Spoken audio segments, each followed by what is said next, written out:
Greetings and welcome to another episode of the Are We Doing This Right podcast. My name is Kearea and I'm here today with my co-host. Ow. And here at the Are We Doing This Right podcast, we discuss marriage, family, life, and everything in between.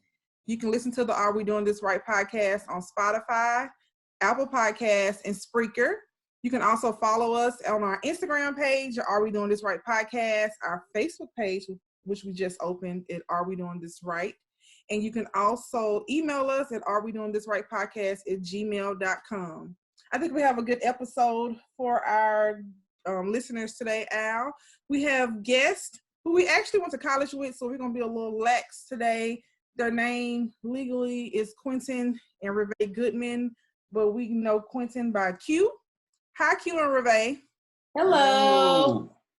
How are y'all doing? We're doing good. Are we good? Would you like to give us a small intro to who you are, and then we'll go into more details later? Sure. Go ahead. No, not let you go. Ladies first. Ladies. All right. My name is Rev'e Goodman, and I am a mother of a 4-year-old and married to my husband here. We met in college, and I am a dog groomer by trade. And I'm Q, originally from South Carolina, been in Tennessee, almost 20 years, somewhere close to 20 years. And I'm married to this lovely lady right here. And we're just excited to be on the podcast this evening. Well, thank you all for agreeing to come on the show. We're excited about our conversation that we're having today with you all. Cool. So the first thing we do here at the Are We Doing This Right podcast is we throw out a random conversation question for you all, just a way to get you relaxed and used to talking with us. Mm-hmm. So the question for you today, Q and Rev'e, is during a zombie apocalypse, what 3 rules would you abide by to maintain your survival? What 3 rules will survive? First, don't separate. You always got to stay together. That's when you get eaten up, is when you go off on your own. I watch enough Walking Dead to know that. That's my first one. What do you didn't watch Walking Dead? I didn't watch Walking Dead. Yeah. So, No, go ahead. You got to be quiet because undoubtedly zombies can hear. Yeah. So you got to be quiet. And I think just don't give up. So don't give up. Don't say. So perseverance. Huh? So perseverance. Yeah. I go with that. Makes sense. Whatever Rev'e says. That makes sense. She done put in a lot of research time. Yeah. She was ready for that kind of question. So. Yeah. She was quite prepared for that question. Like, wait a minute, I've been waiting to get this out. Oh yeah. Rev'e, what's next, Rev'e? You need me to do that? I got you. Yes. I mean, silly. Yes. I don't think would you know what to do in the zombie apocalypse? I don't think You definitely can't separate because, like I said, that's when you get picked off one by one. Like, that is key. Don't separate. See, and this is the second week in a row we done got that question, and somebody. No, last week it was a deserted island. It was a deserted. Oh, that's good not to separate too. Yeah, we didn't. They were talking like real life. Been watching that Alaska show where people. So they were like, "Oh, you need a pot, you need a fire starter, and you need." I was over here like, "Oh, I thought I could just bring my book. Like my book one." Girl, no, you gotta survive. That book ain't gonna do nothing except. Really, our choices had us listed as dead. Right. Yeah. I mean, I could go on, but you said 3, so I mean, those are my hunting and everything. I was like, hunting. I ain't even thinking they about. Might have said you gotta eat. It was like a fire starter, a pot, and a phone. Boil water. Yeah, and a what? Oh, fire starter. You gotta have that. The flint. The flint. Flint. They were like, because if you get the fire starter, the fact that you know the boil word water. Flint. Yeah. The fact that they know the word flint is good. I'm gonna have to Google that after this. Speaking of Alaska, fun fact: Rev'e is from Alaska. I am. I was raised there 10 years out of my life, 1st grade to 10th grade. Yep, did a little bit of camping in my day. Maybe that's part of how I could do, survival a little bit. Don't claim to know much. But even in camping, you don't separate. Especially in Alaska, you get picked off by a bear. So maybe that's just the story of my life. Just don't really separate from. No. Are you just agreeing? I'm agreeing. Yeah. That's the way to make it work. With me. I would survive because I stay out the way. You gotta go get food to eat. You gotta, you gotta keep moving because they always hunting you down. So how are you gonna stay out the way? You just gonna sit there. I would have me a bunker already stopped. You already have a bunker just ready, just on deck. Dealing with now? That's a bunker, just a bunker on deck, Q. Yeah, like we can use a bunker now. You ain't got no bunker. Hilarious. That's hilarious. Well, our next segment of the show is what we call Back Down Memory Lane. And so during Back Down Memory Lane, we just ask that you all share a memory that you have from your relationship. It can be from back when you first met. It could be recent, just a fun memory that you all have with each other. Okay. Go ahead. I don't know. Probably. Well, I guess a fun memory for me would be when we first, started dating. I used to have to climb through the windows over in. Oh my gosh! Wait, what? Scarlett Cummings? Yeah. You were climbing through windows, Q? Yeah, Refuse to go through the front door. Hey, that was the first one on me. Time to go to the store. Yeah. Okay. I refuse. For some reason, I refuse to go through the front door. So like you could, like it wasn't like after hours, like where you couldn't. You just wanted to climb through the window. Obviously, I just wanted to climb through the window. Because it's an apartment, so you could go through the door and then just go to her room. This guy. Yeah. He's so he weird. didn't get to do it as a teenager, so he had to make it up. Okay, we'll go with that. Okay, I chose. I'm trying to think. What you were on the first floor? I chose to bypass the front door and go out the window just because. Okay. Well, why? You tell me why. I don't know. Oh, you don't remember? Okay. All right. Did you have a roommate that was judgmental? Or? I don't know. So I'm trying to picture this in my head. So it like you'd be like, "Hey, come over. We gonna have lunch." Great. He comes over. He parks. He walks up, and you hear like a tap, like in Romeo and Juliet. So a little tap on the window, and he's standing in the bushes, and he got to climb up in there. I don't know. I was just humoring him. There's more to that story. Okay. Why were you climbing through the window, Clint? Because you told me I had to go through the window. I do not remember. Oh my goodness. Okay, boy. my memory is, we're going to come back to that. Maybe not. My memory, a fun memory, is when we went, I convinced him to go canoeing with me down the Duck River. He's not really that much of an outside guy. And he did go, and we got caught in the rain and a thunderstorm. Remember that big in a canoe? In a canoe on the water. Was it just you two? Did you not look at the weather beforehand? It was like rainy, but then which is fine. I mean, it was middle of summer, so it wasn't a cold rain, but then it started coming down. Did the tree fall? So wait, was it just you two on the canoe? Like it wasn't. It was just you two, nobody else. Just you two. That's Alaska right there. That's Alaska. Yeah.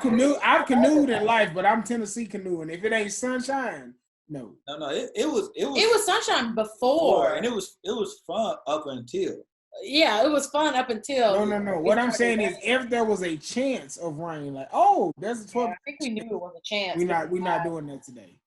Yeah, I think we knew it was a chance, but we had already paid and we were already there, and I think I had to take off because being a dog groomer, I typically work Saturdays, so I think I had like taken the day off or something. So I was like, it ain't raining right now, we going, and so we go, and like I said, it finally starts raining. Then the thunder and lightning starts happening. It just went downhill very fast. But it was memorable. We made it off safe, obviously. But it was memorable to say the least. And he has not gone back with me since. I was gonna say, would you go canoeing again? Yeah. I would go. It's just one of those things we just hadn't. I mean, there's no way with like you book out in advance. You don't know if really it's gonna rain or like, and then you've already booked it. So there really wasn't. It was just taking a chance, and like I said, we made it, but it was scary there for a second because the rain was coming down, and it went to lightning. And I mean, it was a real loud crack of, like, we could hear the tree fall behind us. It was so loud, the lightning that hit it. But yeah, it was memorable, to say the least. I thought my canoeing was bad because I remember when I went with my dad, that was back when he had the Jerry curl. He was young and he had that curl, but he brought too much stuff. So we was going down in our canoe, me and him. He had a boom box. Oh, what? We had like little Debbie snack cakes in there. He had the Jerry curl products in there with him because he did. And some kind of way we flipped over. And we was in the middle of the river, and all he was screaming to me was get the boombox. So I'm like standing in the river, just look, boombox in the air. Here just destroying the environment because products. It's floating down the river. Look, it's going straight down the river. Jerry curl juice, little Debbie cakes, banana cream, all that's just going down the river. He just get the boombox. So look, I think he might have had like, I don't know, like Gerald Levert or somebody playing, and it was. That big silver one, right? The big silver boombox with the battery. So I'm just standing there, look, water up to here. Only Alfred. He trying to flip the canoe back over, and that was the really first time in life I seen what happened when you have a Jerry curl and they get washed out in the lake. And honestly, like the first time I heard that story, I was like, that's not true. But the story has been reoccurring and it doesn't change, so it has to be true. It has to be true. Like, I'm telling you, they probably tell that story still. Now it was a Boy Scout. It was a Boy Scout trip, so I think they still tell this story at Boy Scout trips. Like, if your daddy has a Jerry curl, don't bring his products into the canoe. Why they let him carry all the stuff in the scout? And they were going camping. We had camped the night before, and we were gonna go canoeing. You go. It was one of those campsites where they had like the indoor thing. You sleep inside. Like both of you will sleep inside like the little hut thing, and then there you got up, you went canoeing, right? That sounds like fun. Well, anywho, me and my daddy riding back, his curl done got blown all the way out. It's just dry, and it went from curl to Don King. Oh my gosh! And I felt like people at Boy Scouts keep that in their rule book right now to this day. No Jerry curls on the canoeing trip. No curls at all. Well, at least they're not, really round.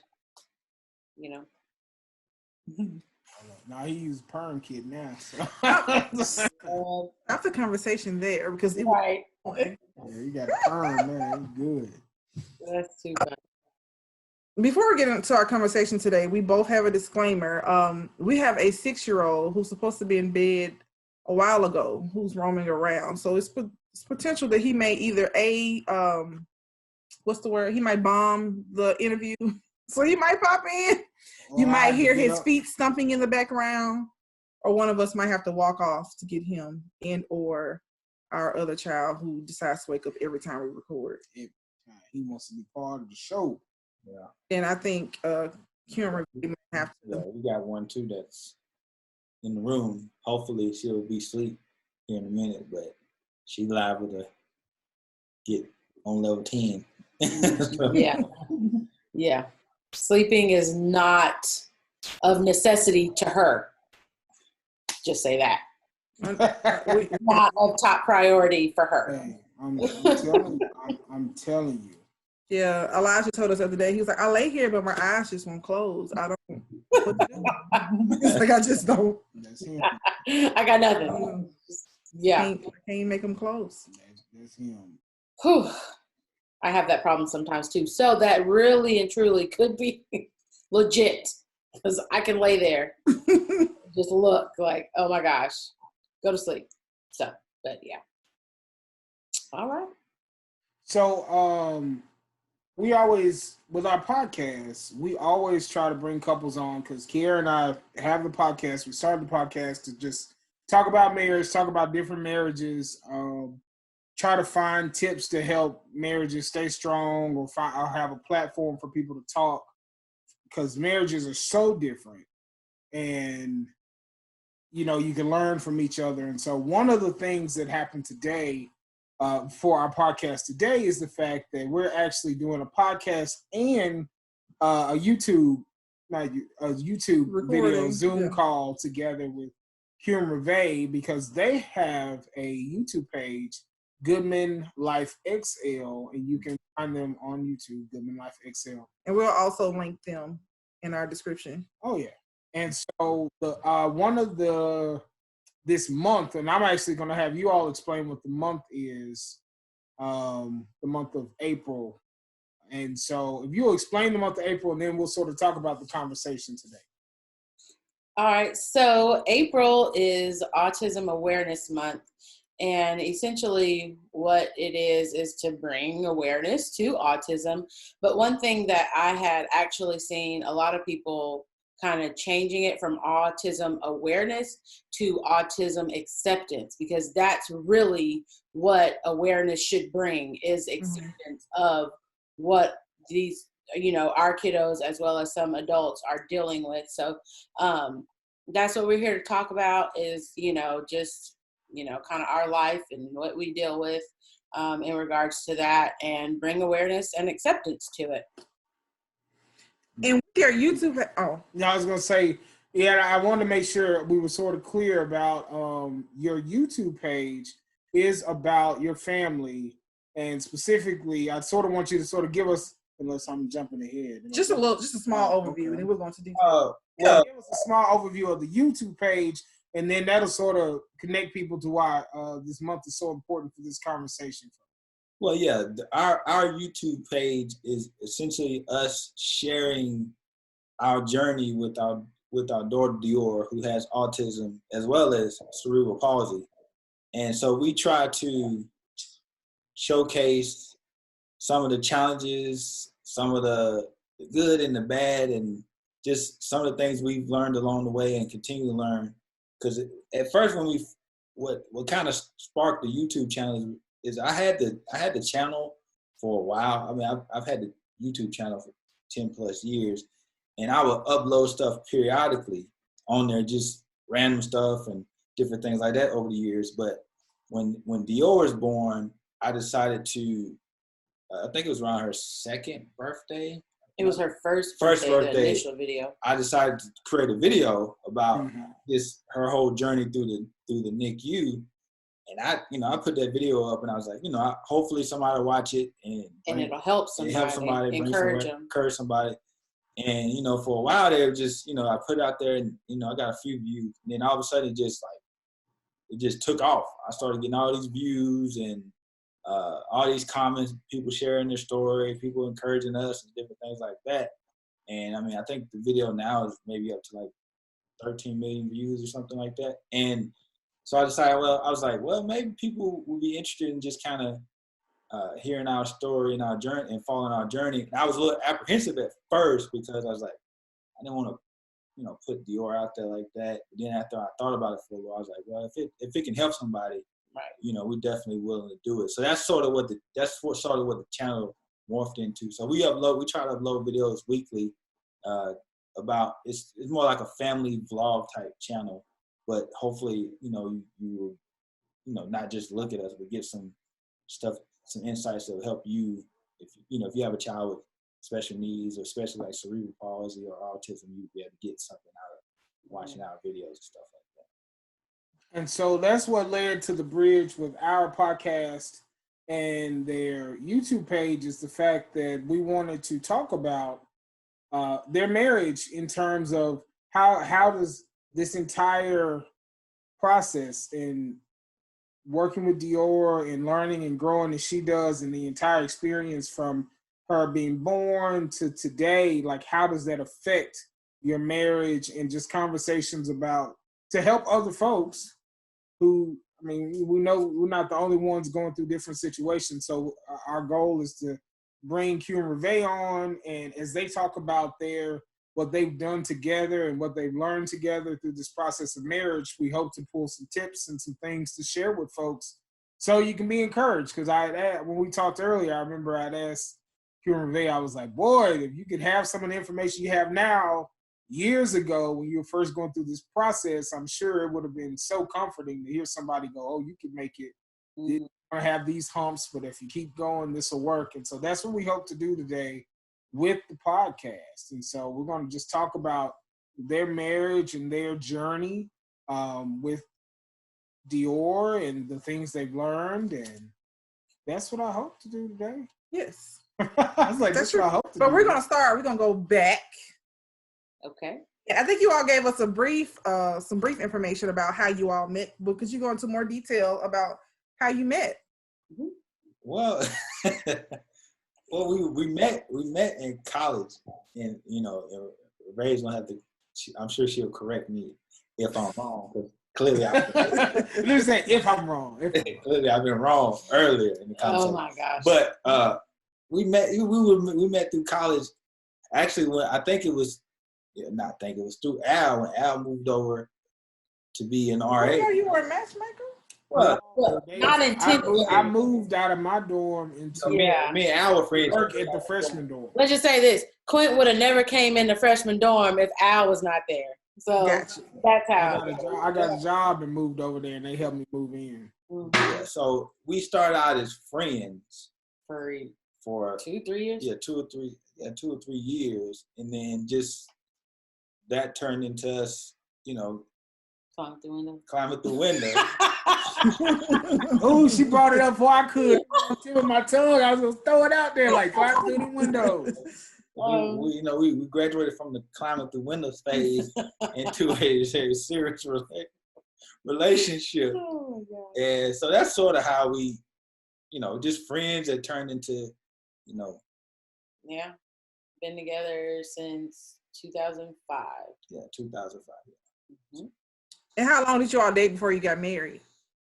5 years. 5 years. All right. And you're also getting ready to come up on a milestone anniversary, right? Yes, 10 years. Yeah, marriage. Yeah. It's coming by fast, in May. Yes, especially when the last 4 years have Dior involved. But 10 years in May. Where are we going? Coronavirus? No. Look. Like us in the house. No. So we laugh because we were married on May 15th, and you all were married on May 30th or 31st? 30th. 30th. That weekend, and so we were right behind each other. And now that I think about that weekend, they had to make a lot of adjustments when they were getting married. Right. Yeah, because we're originally supposed to get married on the Music City Queen. The Music City Queen, which is a boat in Nashville, but there was a flood. The flood of 2010. The flood of 2010. What is the flood of the century? They called it. Yeah. It was bad. Yeah, so that canceled that. So within like a week, we had to literally. Luckily, our wedding planner was able to get us moved to. We ended up getting married at the. Was it Holiday Inn? It was a Holiday Inn. It had a real nice atrium area. Yeah, it was outside. Yeah, it was outside, inside. No, it was inside, but it looked like you were. It looked like you were outside. Yeah. Yeah. Yeah, and it actually turned out better than probably it would have turned out on. I mean, the boat would have been nice. We floating up down the river, but it turned out nice. It did. It turned out nice. But then because I think we did the boat. We were postponing having a honeymoon. Yeah. But since we did the hotel, which came out to be a little cheaper. Quint surprised me. I did not know where we were going on our honeymoon. He had told me we were going, which wasn't a bad thing, but he had told me we were going to Savannah, Georgia. In my mind, my honeymoon was always going to take place off of the 48 states off. So he told me that we didn't have enough money, which I was trying to put my big girl pants on. Okay, I understand. And he said, we are going to Savannah. And I said, can I swim with dolphins there? He said, And you can, can't you? You Yeah, I was like, we can. was just. okay. See, I didn't even know. I was like, I just want to swim with dolphins. And I just wanted crystal clear water, which Savannah probably does have crystal clear. Isn't that in the Gulf? No, it's on the Pacific. It's close. I know, like Tybee Island is not too far from Savannah. Tybee, and it was pretty. Okay. And they have dolphins. Okay. Well, it wouldn't have been bad. That's my first He correct. also said that we were wrong staying at a sequence. La Quinta Inn, and they only had a queen size bed. Like, he just kept on piling on stuff that was just not bad, but I was like, my honeymoon is supposed to be like. It wasn't your ideal. I was like, do they even put roses on the bed? Like, like he just added stuff. And then at the what's it called? The reception. I think we had just done the cake tasting or something. He came and sat down next to me, and he's like, yeah, so about our honeymoon. And I was just like, let me enjoy the moment. I'm not trying to, just don't even worry about it. And he was like, I got something to tell you. Oh, he had even went so far as to leave random clues around the house. So like he had left up on his window browser something in how did you do that? You left up like a La Quinta Inn, or he left up like looking like he was booking that area, like everything when we were going there. Oh, so you were looking over his shoulder. You was gonna He see. left it up intentionally, but then he would come back and be like, "Oh, did you see that?" Like, fool me. I forgot I did all that. Yes, he did. And so he finally came and sat down. He's like, yeah, so about our honeymoon. And I was just like, okay, what now? You know, are we not going to be able to do it? And he was like, we're actually going to go to St. Thomas. And I mean, I was just like, wait, what? And he said, yeah, we're going to St. Thomas. The flight was booked for the day after the wedding, not the next day, but the next day maybe. And yeah, I had a full honeymoon, all-inclusive resort in St. Thomas, and flew down there, and it turned out better than I thought. I mean, I was prepared for La Quinta Inn. I had mentally prepared myself, and I ended up in a very nice resort, you know. But yeah, so he does random stuff like that. Yeah, I do. You do? I do. Yeah. Okay, so that was 10 years ago. Bring us up to the point of Dior in her journey in your entire, like the pregnancy process, and then her Up to now. Yeah. Well, no, just like her beginnings. Oh, okay. So prior to Dior, we had got pregnant in 2014, and midway through that pregnancy, I found out that I had an incompetent cervix, and actually ended up losing that pregnancy at 19 weeks. And so we were told to wait a year to get pregnant again. And when I would get pregnant again, we would go in and do a stitch to keep my cervix shut in efforts to keep Dior in. So we went in, got pregnant in 2015, just roughly about a year later, got pregnant, and around week 12, 13, we did the stitch. Everything went good.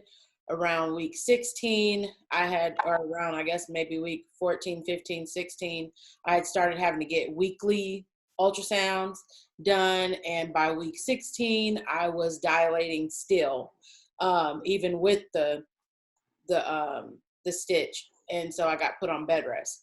And we were very hopeful that I would make it further than I did, but we are so thankful that I at least made it to what I made it to, which was 23 weeks and 6 days. We moved our spare bed downstairs into our living room, and I was downstairs, unless I had to take a shower to go to an appointment. I was downstairs for 8 weeks, 7-8 weeks straight.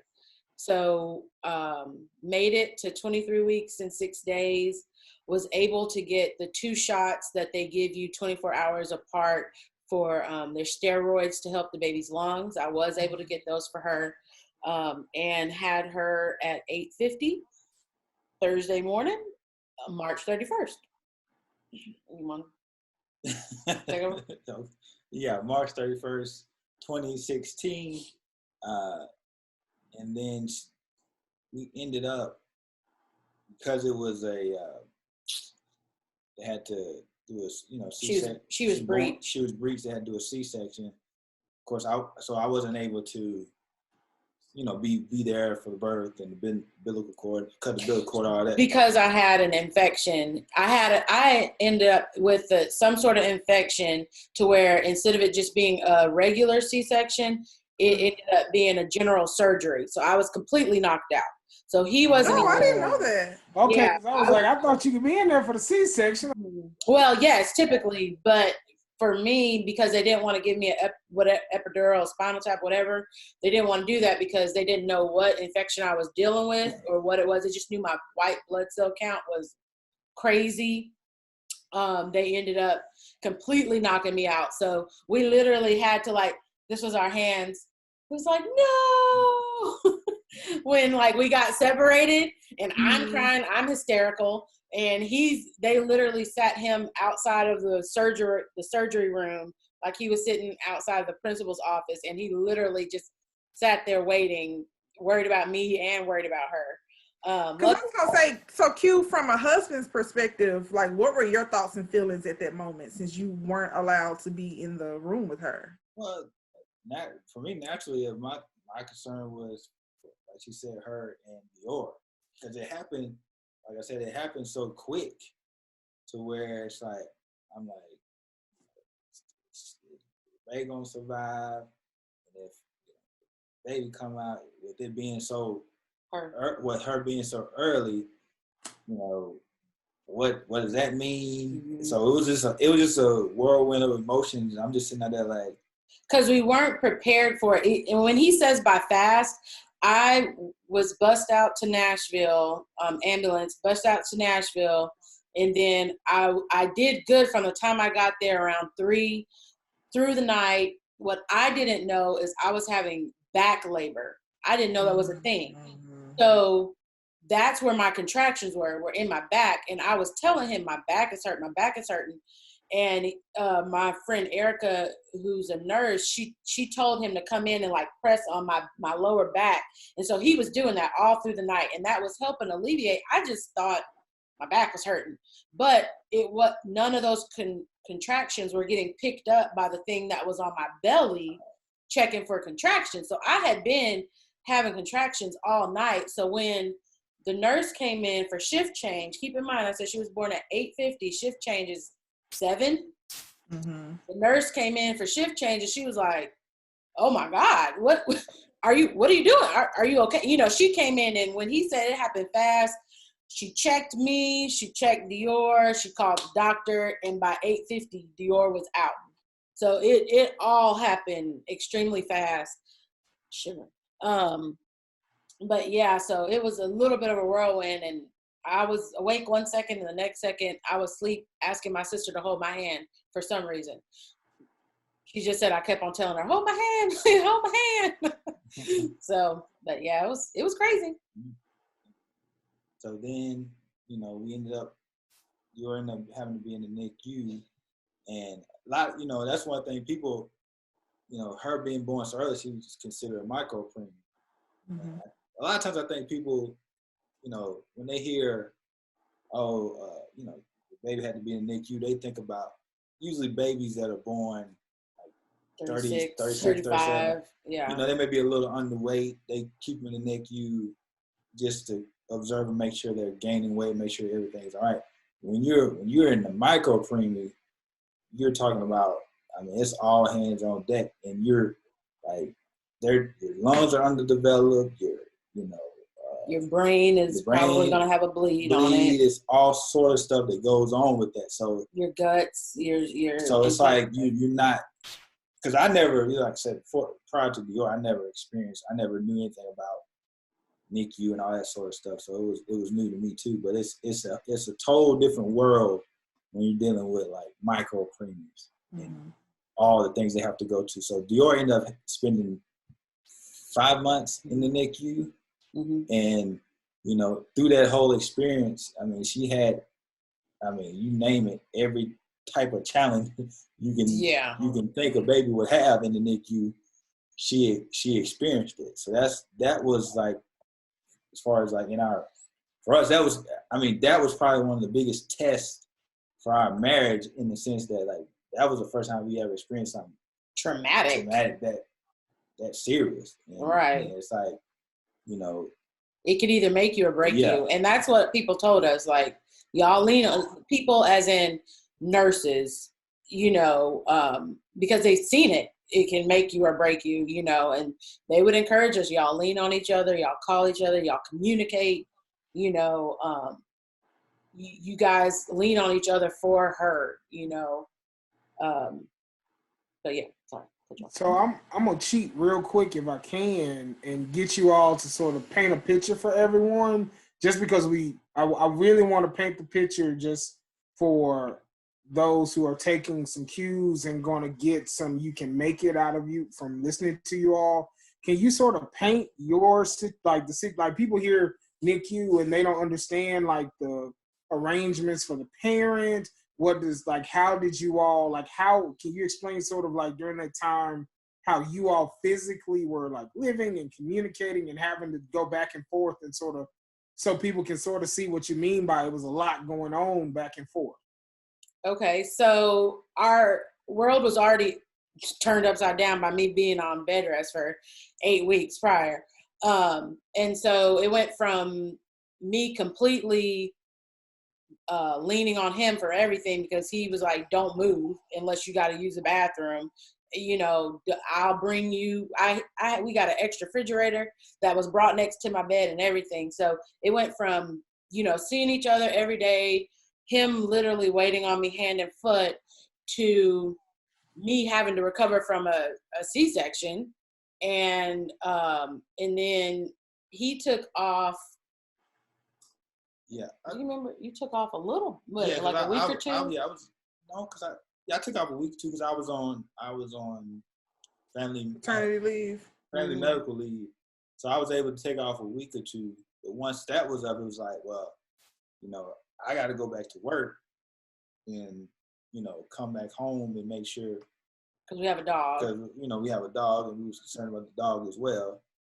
And so Rev'e was able to stay, because we were able to get in the Ronald McDonald house, which was like in walking distance from the second one, not the first one. Not the first. I'm sorry. But it was close. It was close. Yeah, it was close. I was able to drive. Yeah, she was able to me, it was too far away, but looking back, it was really close. It was really like close. 5 minutes, you know, away. It was a matter of, you know, she was with Dior every day. All day. Until they kicked me out and told me to go get some rest. Yeah, and then I was here. I would come up on the weekends. No, you came up for a while.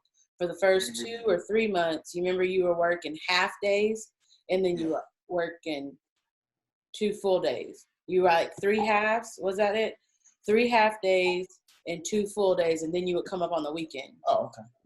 So he would work. Keep in mind you were in a different city. I think you should. Right. So So the way that I got into the Ronald McDonald house, because really Nashville is not that far from Murfreesboro. However, in terms of your child, if you being away, you're being away, you know. Mm-hmm. And so thank God that Murfreesboro was just far enough away to where the Ronald McDonald allowed me to go stay out there. Now I had to stay 1 month on, 1 or 2 weeks out. No, 1 week. That was it. 1 month on, out for a week. And then another month on and out for a week. And so that's how we had to do it, just to give somebody else a chance to, you know, if they needed to come in and stay. And so, but I was at the Ronald McDonald house, you know, like I said, they would kick me out. I'm a night owl, so I would tend to sleep in a little bit later in the mornings, and then, as much as I could. I really wasn't sleeping well. But, and then I would stay long nights. It was nothing for me to be there 12, 1, 2 o'clock in the morning. Like I said, the nurse would be like, Rev'e, okay, got to go get some rest. You have to take care of yourself. You got to take care of yourself. So, but yeah, that was kind of our arrangement. Like I said, he would work 3 half days, 2 full days, and he would come up every half day, and then the last half day would be Friday, so he would come and stay Friday. Thankfully, we were definitely worried about our dog, but my sister lives here in town, so they were such a help, you know, in regards to letting Mila out or whatever. But yeah, that was it. Yeah, and it was. I mean, it was as far as like marriage and relationship. It was, you know, we both were on one accord. Like our main objective is Dior. So you know, whether you know, we were not. Ideally, we wanted to be together and not be separated, but you know, I knew it was best for her to be there with Dior and me be here and take care, you know, try to take care of things here as best I can, because one of the things, you know, when you have a child in the NICU, one of the things, you know, studies show, like, because you know, you will see people, babies in there who, for whatever reason, their parents don't have their parents may not have the flexibility to be there. Baby might be here, but the parents might actually live in Alabama or something. They can't be here. But kids do better. The babies do better when they have a parent there that can, you know, advocate for them. I mean, the nurses and doctors do a wonderful job, and you know, that goes without saying. But having someone there like, hey, you know, this is my baby. I want to make sure that everything just keeping. I mean, just like with anybody, if you had a family member in the hospital that couldn't speak for themselves, and a grown adult, you would want somebody like, hey, you know, I know y'all do y'all job, but I'm just here. I'm here, and if you need anything, you know, let's say you got a different nurse today than was here yesterday. They don't know, you know, they don't know Dior. The one consistency that was there was me, and I was there day in. There was 3 days out of 157, and I'm giving a third day. I remember 2 for sure, but I'm just giving a third day because it's a possibility that I was not there. But out of 157 days, Mama was there every single day. I was there, in and out, you know. And she had a tape recorder. I will never forget that tape recorder where they would be when I wasn't there. she had a tape recorder where they were like saying they were saying messages to Dior. Yeah, Bible verses like affirmations. And I remember, was it a book being read? Bible verses, songs, books, prayers. I had my dad pray over her on it. I had his mom pray over her on it. I mean, just anything. And another thing that we had that I don't think anybody told me to do this, but the same confirmations that I had, or affirmations that I had sang on the recorder, I had wrote out, and I had them taped in her room. And so, you know, people are nosy. So they're going to look up and be like, what does this mama have taped? So they don't really know it, but they're speaking life over my child by reading what I have wrote in her room. And so I was like, you know, I'm like, hey, be nosy all you want. But, you know, so I had those everywhere. And that's another thing that I would tell anybody. And the hospitals, they have like a parent matching system. So I've been matched with 3 or 4 parents that have wound up in similar boats that we were in. And that's the one common thing that I always say is get your child a recorder, because if nobody else, which I'm not saying they are not speaking life over your child, but if nobody else is speaking life over your child, you need to be speaking life over your child. So and when you're not there, have them play that, because it's nothing, it's not bothering anybody. It can be as low, you know, it doesn't, nobody needs to hear it, just needs to be loud enough for your baby to hear it. And they can put it inside or they can put it outside. But if you're not there, and that was one thing that I always told them, if I am not here, please hit play and have that going and constant. And then she comes to know our voices at, you know, because she's not in me for an additional 4 or 5 months, you know, so she knew my voice. She might not have felt it, but she could hear it. So yeah, that was important. That was something that a nurse told me to do, was get the recorder. And that made me feel better when I couldn't be there. You know. So walk us through Dior being discharged from the NICU up into her diagnosis. So once she got discharged, and I think it was in September 2016, It was Labor Day weekend. We know for a fact it was Labor Day weekend. We were out of town and we were going to come visit when we came back. And I think we woke up that Sunday or that Monday. No, I want to say it might have been. It was Labor Day weekend. Either we're going to come to the hospital. Yeah, we're going to come to the hospital. Okay. We came back into Nashville because we were in Gatlinburg. And it was either that Sunday or that Monday, one of you all texted, but she had on yes, the outfit y'all got her. Yeah, the outfit was it Wonder Woman? Wonder Woman. Yeah, she had the outfit on. You all sent us a picture like we're on our way home. Yep. I'll never forget. Because we didn't know it until we knew it. And that was one thing. That's one thing about the NICU that you don't understand until you're in it. Like you're literally going day by day by day. And so you can't tell anybody, that's the question everybody always asks. When are you coming home? When are you coming home? And it's just like, you literally don't know from one day to the next until they packing you up and giving you them papers. You're at their will. You have no idea. So yeah, it was just that quick. Like we're here and now we're headed home. Well, not that quick. Not 150. What 153? 7 days. She's like 157 days quick. Yep. Yeah, the discharge is crazy quick. Yeah, that is.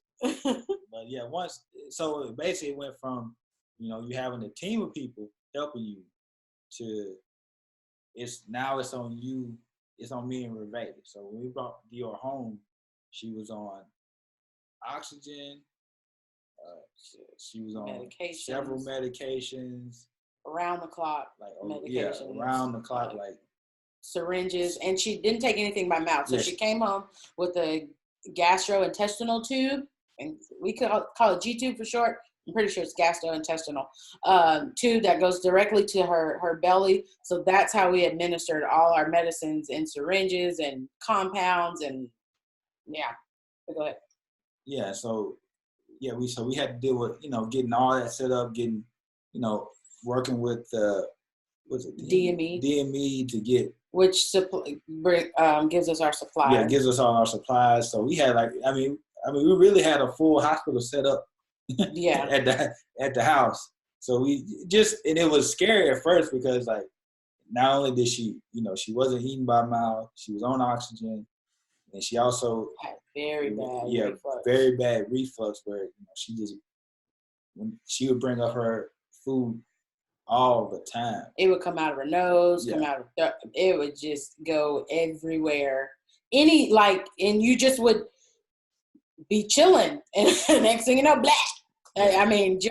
She wouldn't have to do anything. It would just come out. Yeah, and luckily, I think, a good thing with us was that, we had already been married for some time before we been together before we had Dior. Because that would be a lot. Because I could only imagine trying to do that. We would have had Dior. If I would have had Dior in my 20s, that sort of situation, how that would have been, might have been a little different. But we were kind of settled and mature enough to where it was all hands on deck with Dior. So, a lot of those first few years were just tending to Dior, making sure she, get her to all her doctor's appointments, and all her different therapies, and just, trying to help her as best we could, and just learning, all different things we were going to have to deal with, going forward. And so, it was a real challenging time. But that was also, with any child, there was also some good moments in that. But it was good to have somebody. I can't imagine having to go through that by yourself, like a single mom or something, having to go through that by yourself. Oh my gosh! It's so much.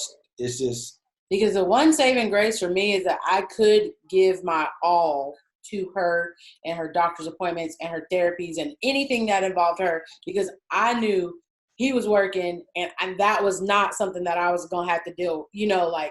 We're gonna have a roof over our head, and that was what I wanted to do, so that he knew I was giving it my all, and I know he was giving it his all, and that was not a stress that I had. Was like you said, I can't imagine being a single parent having to deal with all of it Mm-hmm. and worry about how making sure we even got a place to stay. Because when the child, all the therapists came to the house early on, but she was in occupational therapy, she was in PT twice a week, and she was in speech and feeding twice a week.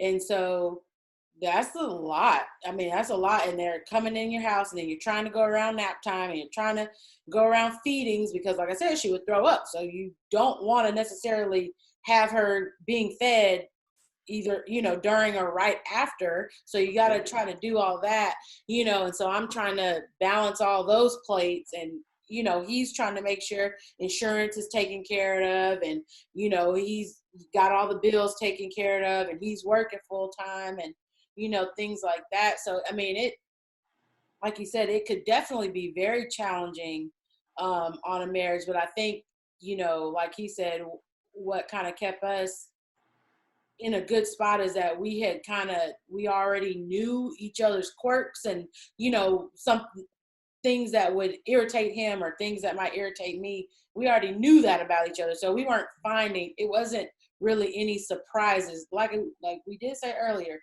this was the first traumatic event type deal that we had to deal with, but with each other, so you don't really know how somebody's going to react to something like that.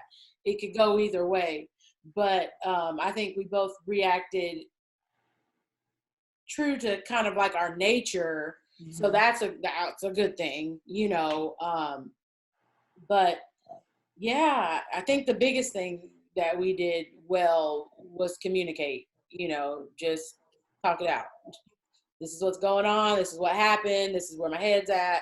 This is what she's doing. This is what the therapist is saying.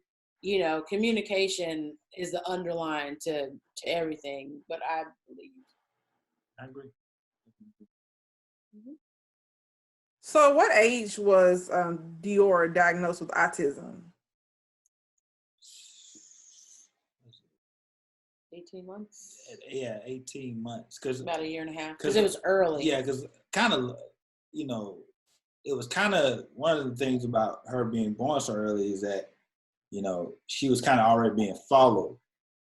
So they were able to recognize her autism. Her developmental pediatrician was able to recognize the signs of autism early in her. Because usually most kids don't get diagnosed until around age 3. 3 or 4. 3 or 4. Yeah.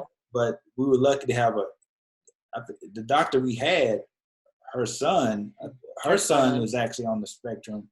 So she kind of knew, what was the way she explained it to us when she first brought that up to us, we were never surprised because we could see things that she was doing. Now, granted, when you finally get the diagnosis, it's like a rock in your chest, but she said when she told us that this is what she was leaning towards, she said, I'm seeing things in Dior that I saw in my son early on, but I could not get like she didn't get him diagnosed till later on in life. So she said, I see things, it's the exact same things that I saw in him, and he ended up having that diagnosis. Now, with that being said, if you go on, because to get your full diagnosis, you have to go to, don't quote me on this, but this is what we had to do. She gave us the diagnosis, but we still had to go to a pediatric psychologist to get the diagnosis. And so she said, if y'all go and she does the testing and she comes back and says Dior doesn't have it, then by all means, that's okay. But if she does, then you have this diagnosis from me, and we can get you the therapy and the things that you'll need, to help her. So funny that she also has a daughter with cerebral palsy as well. So she has one of each kid, with both diagnoses that Dior has. So she's been very helpful in a lot of ways with getting what we need for Dior. So 18 months, and then the official 18 months, and then the official diagnosis was like close to 2 or just after 2 years. Yeah, when she turned 2. Okay. So what were your feelings when you got the diagnosis?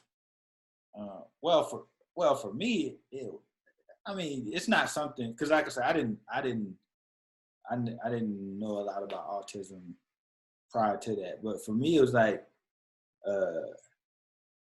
she had been through so much with the NICU, being born early, that when I got the diagnosis, of course you're not happy to hear nothing like that, but it was sort of like, I'm just glad she's here. Right. So whatever she got, we'll figure out a way to deal with it. We'll get through it, So, it was definitely I ain't say it was a shock. Nothing you want to hear, but I think I was able to just be like, at the end of the day, she's here, and we'll get through it the best we can. And it wasn't that much of a shock, because, like I said, she was already exhibiting. We kind of knew, like she was fine playing by herself. Still is to this day. She don't need nobody, no nothing to entertain herself. She is totally fine. And that's a big thing, that she doesn't need that social interaction, which is, a big thing in autism. It's not having that social aspect. And so that was a real big telltale for us. Is like, she don't need us. She don't need Mila. She totally fine. So we could see it. So we weren't completely shocked, but like you said, it's like, it's like when you took a test and you didn't do good, and then you get it back and you're like, okay, I really didn't do good. Like, it's just kind of like, I knew it, but all right, what do we do now? Type deal. So yeah. I wanted to see if Rev'e would add, when we had talked a little before this, and Rev'e had made a mention about a sort of like a little declaration going into this situation that her and Q had made, which I think was a great overarching about, you all had sort of made the agreement that whatever it took for Dior. Do you remember what I said? No. It was just, and it was, I think it was easy to do that because, like I said, we had already been together so long, and we knew each other, and we both knew that we want to do what's best for Dior. So if that means you have to stop working and focus on Dior, and I have to take care of the load of that, we're going to do that. Because, one of the things when you're dealing with kids with, special needs and autism, whatever it may be, is those early intervention and being there as much as you can so they can have the best outcome possible. Because like I said, with autism, it's a spectrum. You don't know exactly where they're going to fall on the spectrum. So as much early intervention you can get them, the better outcomes they're going to have. So for us, it was like, well, hey, listen, it's going to be, don't get me wrong. Like, when I say it was a sacrifice, because it was like, you talk about well over half of your household income is just like gone. Not non-existent. No, like, I'm talking about gone.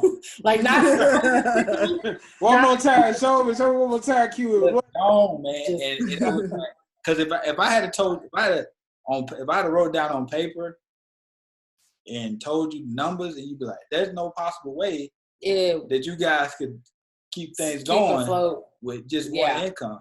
But that's one thing I would tell people too. Like, you just gotta, when in situations like that, you gotta do what's best for your child and just trust God and trust that it all work out. Because it did. Like, different stuff that happened. Like, people you don't even know bless you. Or, it was like some random time. Like, one time, like, Rev'e tried to do just do like a nail trim. Oh, like, yeah. Which was like, she normally get like $30. No, it was like $15. Like, I went to this lady's house to do her nail. Like, it was one of the times that I was at home, and somebody asked somebody to go, can you do a nail trim? Yeah, I'll come to you. I'll do it. $15. The lady gave me like $200 or $300 in an envelope and was like, here you go. and I think was I talking to her? Or I think I had told her about my situation, and this is the day I'll be back in the area. So can you do it this day? And she went and did, and ain't never heard from her since. And she gave me like $200 or $300 like in an envelope. And I opened it once I got to the car. I was like, did you give me the wrong envelope? And she was like, no, ma'am, I just wanted to do that for you. Yeah, so stuff like that happen a lot. And you better than me. I've been in the car just. Oh, I was. I was done. She was I was done. But that's because, like I said, it was stressful. But it was like things happened, things lined up. You know, whether it would be getting around McDonald's house or when we got home. Like I said, people giving us gift cards or helping us out, and we just kept plugging away, and we were able to maintain things. And because, like I said, our main objective was always like, we just gonna do what's we gonna do what's best for Dior, and to this day it's worked it's worked out for us in that regard. Yeah, that was one of my prayers in the hospital. When I would be sitting there with her, like, Lord, whatever because of course the doctors and nurses, more so the doctors, have to tell you, and this was one thing that I forgot to mention, is that when I was in the hospital bed, when I had gotten bussed up to Nashville, the doctor had to come in and ask us, did we want him to do everything in his power to save Dior? I looked at him like, would I be here if I didn't? Like, you don't know what we've been through. So yes. And then he had to go through a long list of things and explain the things that she could be dealing with and this and that. And so with all that in the back of my head, because he's done explaining, and by that point, I mean, I sit at home for, I've been on bed rest. I got enough time to Google and WebMD stuff. So I was like, I don't looked up what That's dangerous. It is, but when you got time, you got time. So,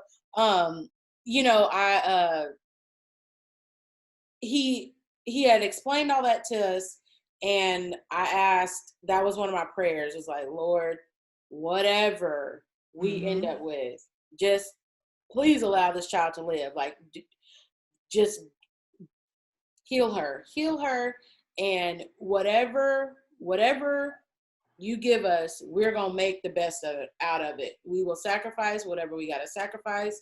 We will get her to wherever she needs to get to. We will do everything in our ability to make the best of what we have, and be the best parents that we can for her. She's going to come first. We do what we got to do. And so that's what we've done. We've sacrificed my income for me to stay at home and, full time with her for 2 or 3 years. I stayed home. And that's a sacrifice, so that's what we do. And all the therapies, she's there every day. And so, yeah.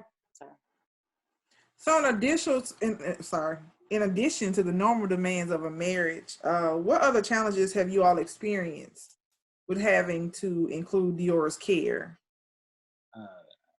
It's just, one of the major challenges is just trying to carve out time for yourself as well as your marriage, because, with Dior's, with her needs, it's like you can't just say, hey, yeah, you just can't say, hey, can you watch my child? Because it's like Dior's, she's good. She's good, and she's very well behaved, but she has challenges, and if you're not around her a lot, you don't recognize those challenges, and for us it's like fear is like, okay, do they different things, like if we leave her with somebody, do they realize that she eats by mouth, but she can't eat certain things. She hasn't learned how to chew properly and stuff like that yet. Or what if her G tooth comes out? So what if she throws up all over the carpet? Like, oh God, I hope she don't throw up all over folks' house. Because that's a common, like, we have bowls around, because she still deals with that. So that has been one of the biggest things, like trying to carve out time for yourself in your marriage, because not that you don't trust people, it's just you just don't want to put the that burden or whatever on other people. Yeah. That was, you got something else. Oh no, that was good. No, you're good. So I know on one of your episodes from your YouTube channel, you all, I believe it was a church. I believe they had like a parents' night out or something like that, and you all took Dior. When you dropped her off at that, and correct me if I'm wrong, I feel like it was a parents' night out. Yeah, it was. Were you able? Because I know, like, even for us, like leaving our child with somebody, I'm like I'm out, but like mentally, I'm like, is my baby okay? Like, is everything fine? You know what I mean? So were you able to actually enjoy yourself and relax when you were able to leave her? Well, let me tell you about that. So that was a church here in Murfreesboro that has a special needs ministry. And one of her Dior's old therapists was working it.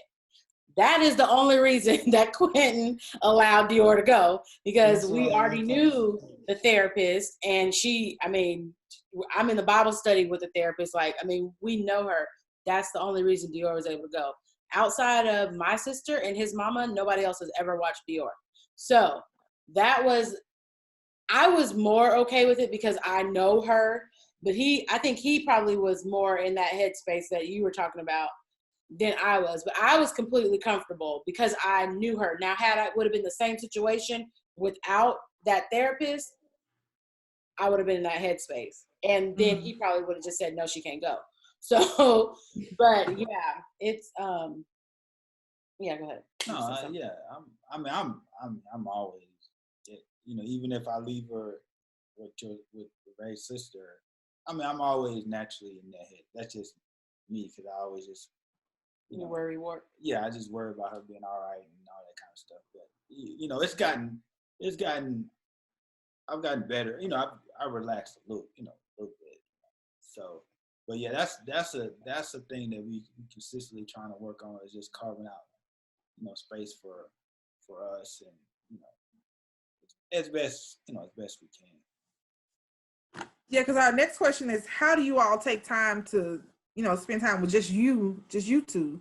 Then also, how do you ensure your own self-care? We've been, we do. That's an area we definitely got to improve on. But like, for instance, we're lucky that her sister is right down the street, so she will watch her on occasion when we want to maybe go grab a bite to eat or something like that. And my mom is retired, so she's actually, last time she was up here for like what? November to January. Yeah, she was up here for a few weeks, so we were able to get out a couple times and do things together. And then when it comes to like self-care, like for me, a lot of times Dior, she has to go to like a feeding clinic, so Rev'e may be gone for a few weeks with Dior to the feeding clinic. That gives me a little time to myself. And recently, like, Rev'e just got back she did a cruise with her work. So, we just find little ways to, carve in some time as best we can, because that's definitely important, because, it can get stressful, being, a caretaker of a special needs child. It has its stressful moments, but it's good to have little outlets here and there where you can kind of decompress and stuff like that. Mm-hmm. So do you all perform check-ins with each other? And if so, how? Check-ins. Like, in regards to, like, if you can, it might be like a frustrating day, or like you can tell like the other one's not, or maybe overwhelmed.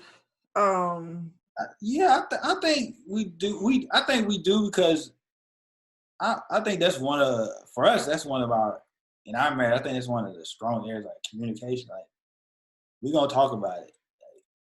Like, sometimes it might take a minute to pull it out of each other, but we always gonna share, like, whether it's frustration with a doctor's appointment, or just frustration with Dior not sleeping at night or something like that. So we always, we do. I think we do a good job, but I agree. definitely checking in with each other and making sure, because like I said, I know a lot of times she's with Dior more than I am as far as during the week. So I try to pick up slack on the weekends and talk about how was the week, what's going on, and that's one thing, and that I would say, especially for guys too. I think like when I look at like you look out there as far as a lot of the stuff that's out there, it's a lot of women. There's a lot of stuff out there for the moms. It's like all kind of groups, all kind of things out there for moms. And I think a lot of times guys kind of just take a back seat and just let moms drive that ship, so to speak. But that's one thing I try to improve on, is like being more involved in doctor's appointments, kind of staying up to date on what the doctors are saying, and just being more involved in what's going on, to relieve some of that stress from Rev'e. Because it's very stressful. It's very stressful. And I think that's one of our, one time when we had to communicate, and I was just like, dude, I mean, for majority of the time, up to now, I did a lot of the doctor's offices, the therapies, like they knew my face. They know me. They don't know so much Dad. They didn't up until now, but that was one aspect of Dior's autism that was starting to kind of arise. Was like her kind of anxiety and meltdowns of the doctor's offices and the doctor's clinics and things like that. And so she would start to have a meltdown. Outside of that, she does really, really well. She's very calm natured. You can take a toy away from her. She don't care. You can cut the TV off in the middle of her most favorite song. She does not care. She will go on to another toy or do whatever. But doctor's offices, you're going to see a whole nother child. And so that was one time where I tried to not say anything because I know he's working. And I mean, he can't just leave work for every doctor's appointment, but it has more recently got to the point where I just need another set of hands so I can talk to the doctor. Even if she's melting down, if you can just hold on to her, where I can have this conversation really quick and check in or check with the doctor, whatever, then we can be out of here so that she doesn't have a complete meltdown. Because as soon as we walk out the building, she's good. But while the whole time we're in there, it's not a good situation. So the last doctor's appointment I had to just call him and tell him on the way home while crying that I can't do it by myself anymore. Like, it's too much. It's too stressful on me. It's too stressful on her. The doctor's sitting there.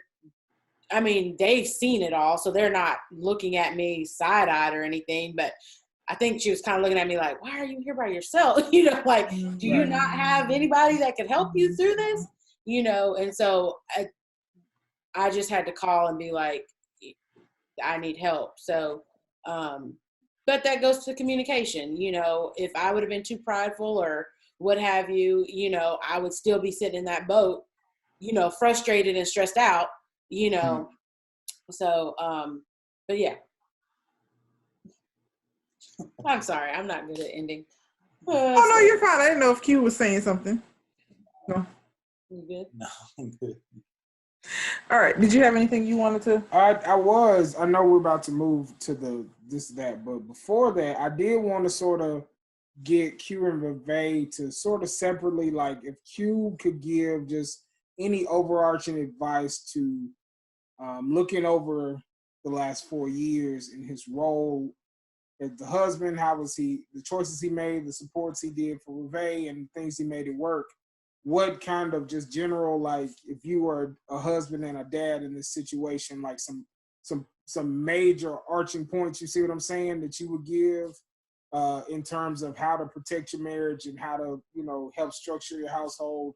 And then Rev'e, it'll be the same question for you, just from a mom's perspective of, especially if you're, dealing with the child and after giving birth and all those things, how do you sort of take care of your child, but also be attentive and take care of your husband, and tips on that type of thing. So Q, if you will, give what you can. Not give some advice, because like I said, your experience is so unique compared to so many, and you all are a wealth of information. So give away, my friend. Oh, well, well, I would just say one, the main thing is, I think with men, we naturally feel like, in those type of situations, our role is to be the provider and keep the ship, going. That is true, but you also got to understand that, what your wife is dealing with and the amount of stress she's under, and you can help alleviate that amount of stress by being involved. You don't have to know everything that's going on and go to every doctor's appointment, but don't just try to escape into your job and let her deal with everything that goes on. Make sure you're there for them, and trust that even if you have to kind of, step back away from your job as far as not being able to work maybe as many hours as you normally would, that it will all work out. It all works itself out in the end, because the main thing is, you want to be there for your family, because one thing I've learned through the whole thing is, like, the mother instincts are very, like, as soon as Dior was born, Rev'e went from, like, I'm not sure, before Dior was born, I'm not sure if I'm gonna be a good mother, to, like, the moment she was born, the motherly instincts just kicked right in. It was like, I'm here for my baby. I don't care nothing about anybody else, and that's wonderful. But you have to be there to help her, and sometimes you have to pull away. Like, listen, go get you a nap in, or, get you some rest. It's no good if you are burned out. It's no good for the baby. So you just have to be there to be that support system, and don't shy away from, that sort of responsibility, because it's really, they don't, in a lot of those situations, they don't see a lot of men in I guess in the forefront. But it's good to have your husband there and as a support system, and help you, get through this whole process. And don't forget about your marriage, in the sense of, you still have to try to carve out little, date nights when you can. Try to carve out just, you still have to attend to your marriage, because it can, having gone through it now, I can see how people end up getting separated, because you may say, a lot of times you may say, like, this is not what I signed up for. I didn't think, I envisioned that I was going to have a child, it's going to be normal, we're going to do all this and do that. And when that kind of gets flipped upside down, a lot of people run away from that. But, you just got to, stick in there and just know that it will get better if you guys work together as a team. It's good. It's good. I would just say, one, advocate for your child. Advocate. I know that's not in regards to marriage, but plug. Advocate for your child, because nobody knows your child like you do. In regards to marriage, I would kind of piggyback off of what he said. I know a lot of times, we were talking about it earlier, that I would know everything. I would know everything that was going on with Dior. I was there all day, every day. But with that being said, don't overshadow your husband or the baby's father, even if y'all are not married, because they are just as important as you are in this whole, the whole scenario. I think that's key, because a lot of times Mama Bear, just like you said, come out of nowhere, and you just a Mama Bear, and you don't even know what's going on, because you're still hormonal, or whatever. It was in there. It was in there. So yeah, it was in there. But that's a big thing, because I had to remind myself often when he came in, just because he wasn't there to, for instance, I learned how to do a lot of Dior's care before he did. And by care, I mean changing her diaper, helping them weigh her, doing the little mouth swab. They can keep her mouth wet and, you know, just little things like that. I learned to do a lot of before he did.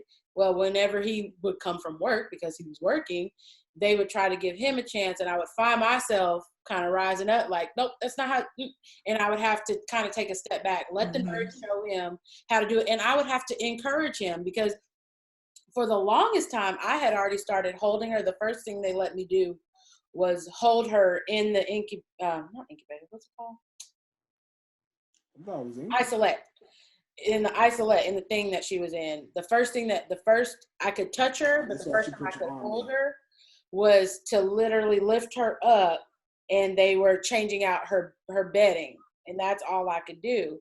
And so, where was I going with that? The first few times, he did not want to touch her, because mind you, Dior is 1 pound 4 ounces.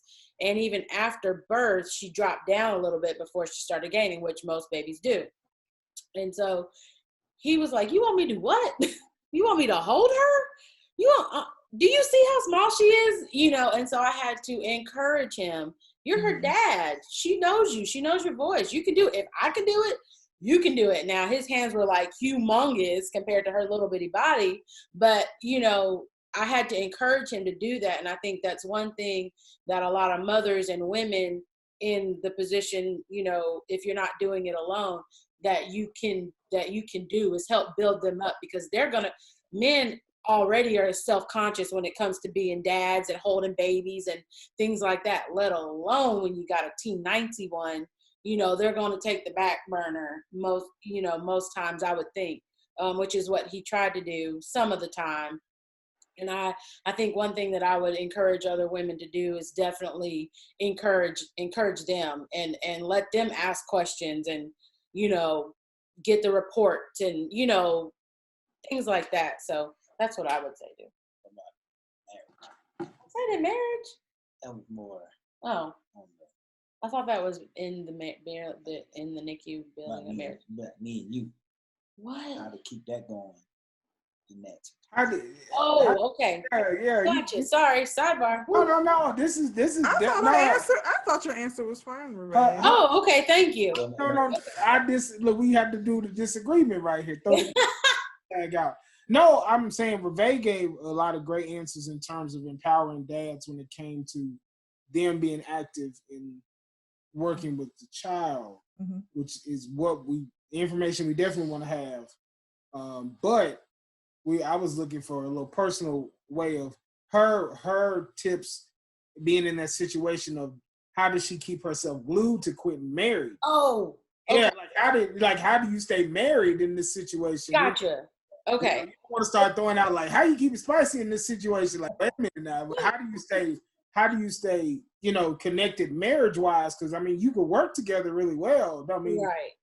But how did you all, you know, work to keep each other, what did the Bible say, enthralled, and you were just staying together during this time? Not to see, so if y'all listen to the podcast, so you see the YouTube video, when you go on the YouTube page.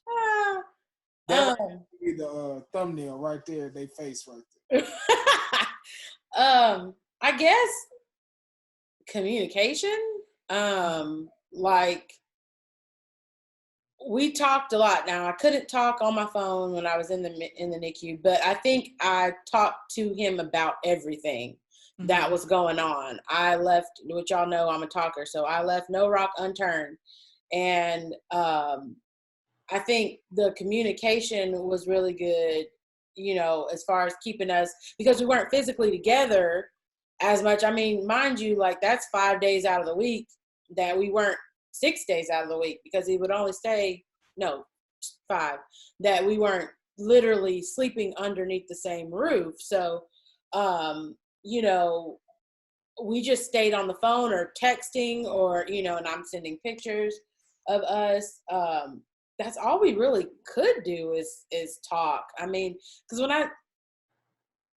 when I say I was there and he wanted me there, I was there, and that was one thing that he knew I wanted to be there as much as he wanted me there. And I think me knowing that he wanted me there pushed me a little further during the hard times, because I was like, if he's at home taking care of home, then I'm a do what I got to do here. And also you bring a good point. And he took me to Cirque du Soleil that time. That was great. He pulled me away from the NICU. Yeah. And made me go to Cirque du Soleil. And then you also and when you said made me think about this. You also gotta I was okay with as it relates to marriage, before Dior, it was just me and Rev'e. So I was her number one. She was my number one. And when Dior came, I was okay being a distant second. What'd you say? A distant second. Distant second. I was okay. I'm perfect. Because a lot of people, in that situation, be like, well, you're not giving me the same attention. Right. Me, it's like I'm okay with being distant second because I know the main objective here is we want what's best for Dior. So I was being in my Facebook groups. That is a very common thing that I see women posting about. How do I deal with my husband or my baby's father while I'm going through this? Like, we're not, a lot of that happens a lot where they're like, they can't understand how they're not number one anymore. It's like a baby's fighting for their life. Like, I mean. Yeah. So I was, like I said, I was perfectly, fine with that. And I think that's what really helped us, sustain a healthy marriage through that whole turbulent situation. But you move closer now, right? You don't move closer now, right? Yeah, it was only, I don't want to leave that out there for nobody. Oh, that's hilarious. I'm still second. It just ain't the same amount of distance. You so sad. Whatever. We done closed the gap a little bit, but but I mean, but like I said, I'm fine. I'm everybody's different. I'm cool with. I understand that. I mean, I think you might look at me sideways if I paid you more attention than I paid Dior. You might feel a certain type of way, like knowing Dior and her knees, like, why are you all in my face? Yeah. Like she got, and he is a introvert and loner at heart, so he's really okay now that I have somebody else to kind of take up my time. I think he's okay with that. You always said I had good hangability. Yeah, I forgot to mention. Go ahead, mention it. No, man. Hangability?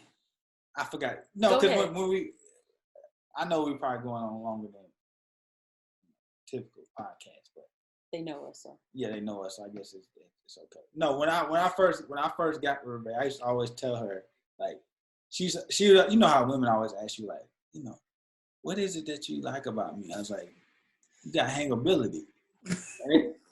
No lie. I'm done. No lie. No, for real. No, this is me Googling the word as y'all talking. I don't know if I didn't put that together like that, but on the cue.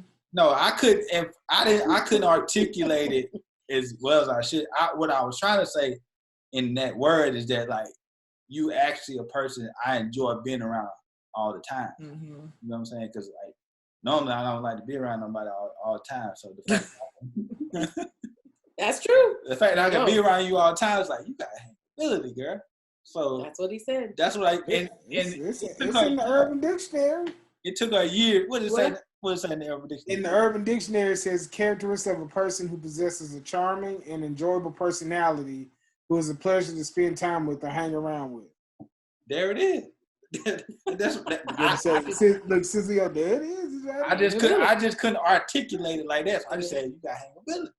Yeah. He has always said that. So I don't know why. Anyway, yeah. Oh no, you were gonna say to this day I didn't understand it until you had read. I remember you had read something. Somebody's a post you had read about. Oh, about hangability. Yeah, something that you had read about. You was like, yeah, I understand it now. Yeah. She thought I was just. Yeah, I didn't. But I can see, like, me and Dior have hangability.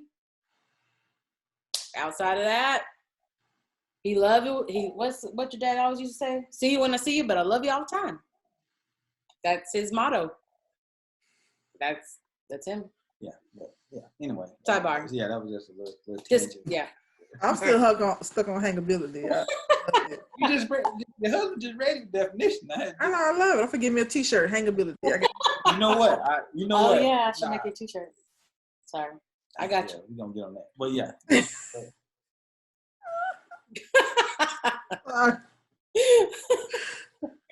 Oh boy. You got anything else you want to add to? No, I don't. I is there anything else you all think we've covered or we haven't covered?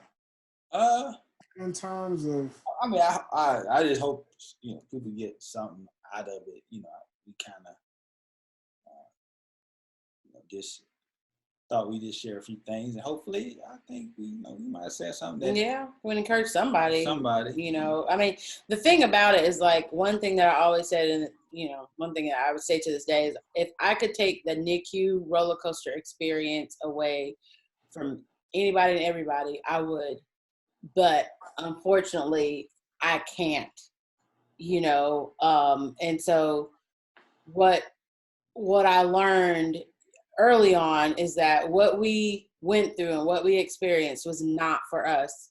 Mm-hmm. We just happened to be there, but it was not for us. So anytime I can speak on our experience as well as our current, what we're going through, I'm gonna do it, because I feel like keeping our testimony would essentially be a slap in the face to God. So, we didn't go through this for us. We went through this for somebody who's struggling with it, who's listening to it right now, that it is encouraging them. You can do it. You can get through it, or, what have you. So, that's my only thing is that, you get through it.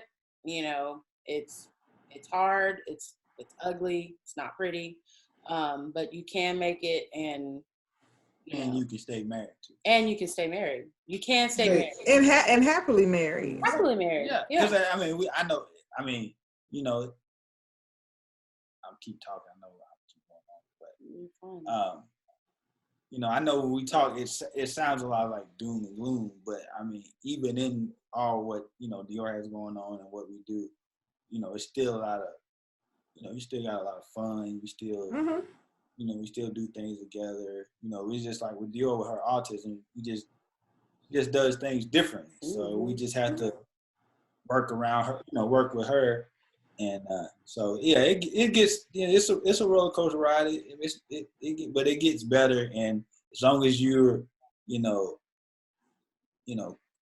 communicating, as long as you are honest with each other, sharing your feelings, and you both committed to having a healthy marriage, it'll all work it, it'll all work itself out. Because I couldn't even imagine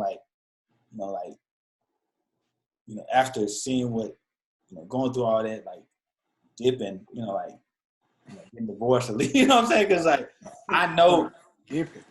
Even of course, I love Rev'e. We got a good marriage. But even aside from that, I just wouldn't even want to leave her with all that comes with a child with autism, and I wouldn't want to leave her by herself to have to deal with all that.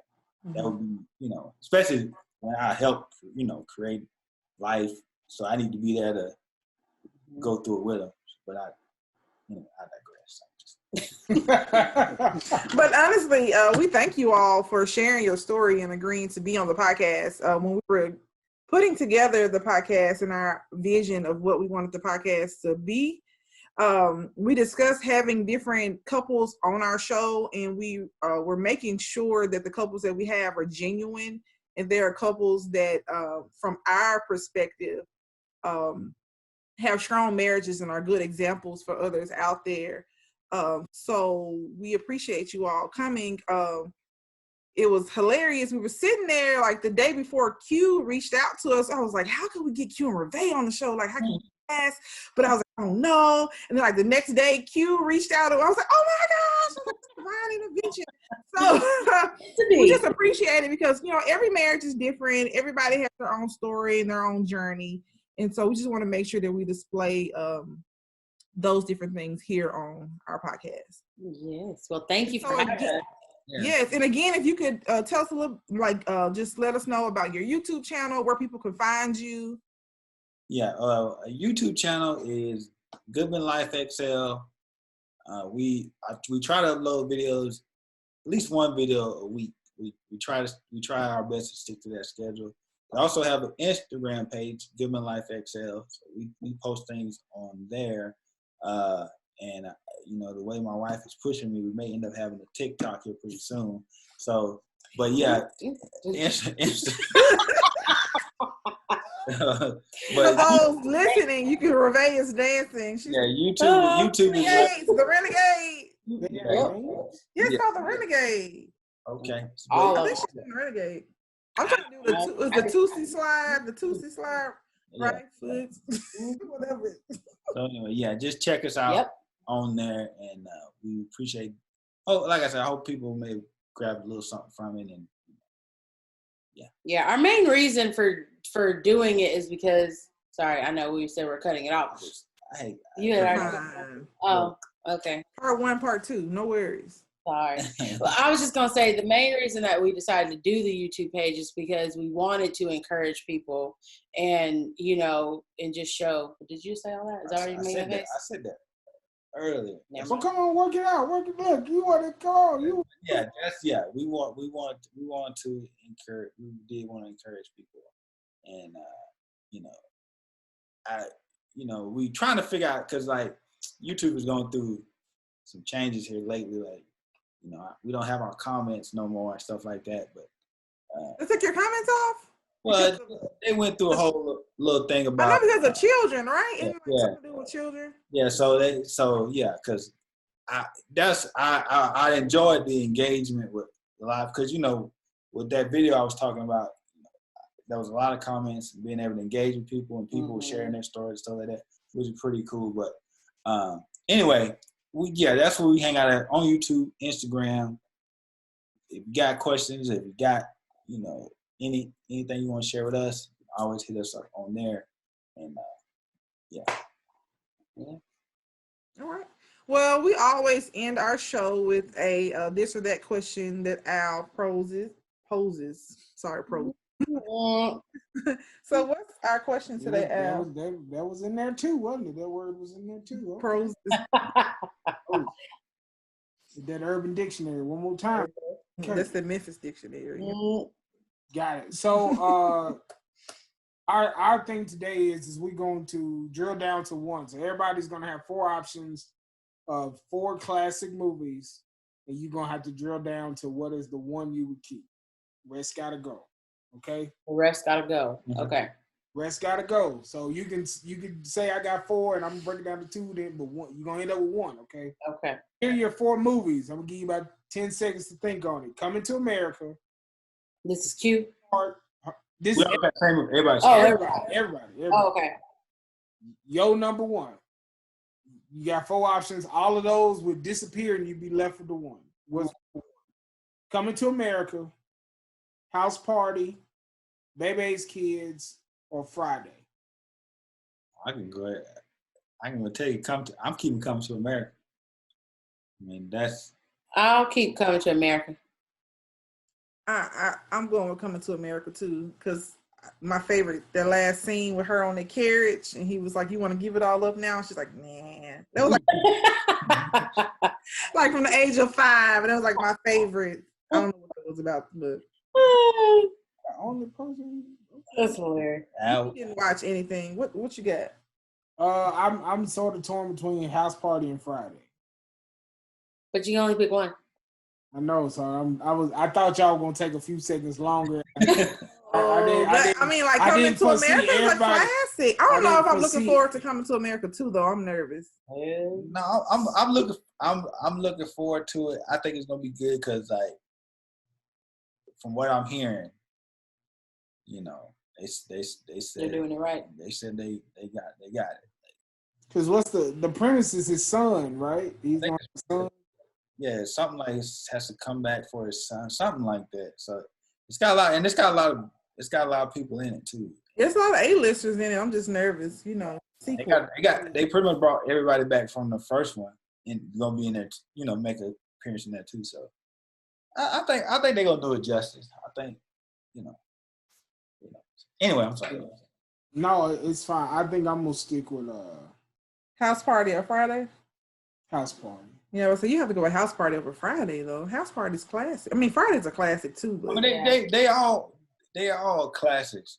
in their own right. They all classics in their own right. But if I had to just, if I couldn't watch none of them ever again, like, yeah, it probably, you know, yeah, Come to America still be first over. Yeah, I mean, Friday have a good. People watch Friday like religiously for a very long time. It's cross generations. My students will quote Friday all day, and I'm like, really? Okay, learn something new. And then my other question is just for y'all. Maybe they were cable people. Do y'all know what is so special about all of that? All that. Why do you watch every episode? All of that. All that. Alfred did not. I don't know. He brings us up every episode. He did not grow up with cable. He does not. I didn't either, but I would see all that at my cousin's house who had cable. What is that? All that. You don't know what all that is either, Q? Oh my god. We had cable, but it was on and off. So you know. It was on. I'm done. I think mine was on and off too, but it wasn't on. Ours was on and off, but then when it would go off, my dad used to pay this man to climb up the pole. I don't know. You ain't gonna be telling that. This is gonna be on. That was what Keenan and Kel was on. It's legit now. No, I for some reason I didn't watch that. Keenan and Kel and Amanda Bynes. I was. Yeah, see, Rev'e. Friday. She had cable. No, she didn't. Oh, I didn't. She watched it at her cousin's house. So I wasn't that bad. He tried to watch it as an adult, and he said it wasn't funny. But it's like it probably wouldn't be funny now. No, it's like preteen, teenage humor. Yeah, I'm trying to understand because everybody be quoting the "Welcome to Good Burger," and I'm like, you didn't see? That's a whole separate movie from all that. You never seen Good Burger? He knows nothing. Like, oh my goodness, he it was missed just on TV. I just seen it somewhere. A whole part of history is not Good Burger's good. Yeah, welcome. I saw SNL. SNL, either Jimmy Fallon. Yeah, because Keenan was on. They were on like Welcome to Good Burger, and even on, I was like, Jimmy Fallon, you couldn't have put nothing else on. He probably grew up with it. He probably knew Good Burger. Maybe Jimmy Fallon had cable. Everybody wasn't able. I had to go to college. My mother added to the list. The show wasn't even out. One of the things the good things about going to college is they got cable. I was like, cable? He brings us up. I don't know why. They got cable after I went to grad school. What home. We in college that came out? No, we were young. No, this was like early. It's like mid-90s. Yeah. Early 90s, like 94, 95. Yeah. Like 90s. Like high school, junior high, or elementary, junior high for me. I can't explain why. That's how Keenan and Kel got famous. It's a whole bunch. Right. That's what I saw. That's what I'm like. Where do you remember Keenan and Kel from? No. I remember Keenan and Kel from just seeing clips, people talking about them. You never seen the shows I never seen the shows they were on. Like they were never like funny. I don't know. I don't know. I don't know. Did you ever watch Bug Juice? I think I was too busy. Like Bug Juice, Kearea? I don't remember Bug Juice. The camp. It was like the first reality show for like kids, and I remember Camp Anawana. No, Camp Anawana. Was that a reality show? No, it wasn't a reality show. Okay, no, Bug Juice. The reality show was Real World. I had no business watching it at the time. Google or YouTube Bug Juice and see if you remember it. Because I had to look up the song, and I can hear the song going in my head, but I can't sing it. But yeah, Bug Juice was, I liked Bug Juice. I know the other day my sister brought up Camp Cucamonga. I was like, what, Camp Cucamonga? I was like, I ain't heard. You remember that? That must have been after me. Or I had to text you. No, it's like early. Like it has the girl in it from like Wonder Years and DJ from Full House and like, what's his real name? Jaleel White from if you listen to the theme song, you might remember it. Oh, okay. Did I didn't have that channel. Came on I know. Oh, it had to come on regular. I mean, unless it was like early Nickelodeon. It's like old. Jaleel White is like 10 in this movie. Oh wow, no, I don't. Yeah, no, It's I like don't. early 90s, like 91. Oh. Yeah, we saw on the podcast. Q. We Oh, know we that close. That's how we end the show. No way. He's so silly. I be trying to make sure I'm not the only person in the world who.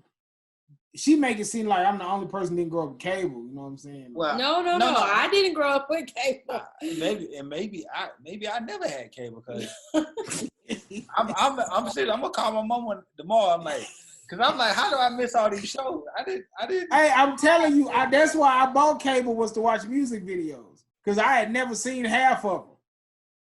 I don't know. Maybe I didn't have cable, but I saw some of the shows. Like I said, I probably went to my cousin's house. They always had cable. My grandmother had cable. We'd go to my grandmother's house, but she would be watching stuff. So, like, she'd let you sit in her room, but you didn't know the channels. And then when by the time she come in there, we was watching Good Times. Same stuff she watched today. Good Times, Heat of the Night, and Westerns. Lord, she don't need cable. Gun will travel. Yeah, and I'm the only person that's watched all the Good Times and know how it ends. Like, I know the end. Anyway, I never watched all the Good Times. Oh, yeah. It ends. It ain't that good, but, it ends. Not surprised. well, we're gonna end Alfred's none growing up with cable self right there.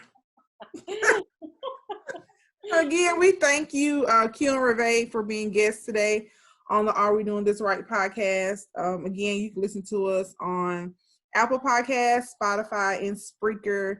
If you listen to us on any of those platforms, please subscribe and rate and comment. You can also follow us at Are We Doing This Right podcast on Instagram and Are We Doing This Right on Facebook. And you can contact us at arewedoingthisright@gmail.com. And while we're at it, we're going to ask you to also go and subscribe to the GoodmanLifeXL YouTube channel. Can't comment, but you can also follow them on Instagram. And I think that was it, right? Just Instagram. Mm-hmm. Yeah. And again, at the Are We Doing This Right podcast, we always discuss marriage, family, life, and everything in between. We'll see you all next time.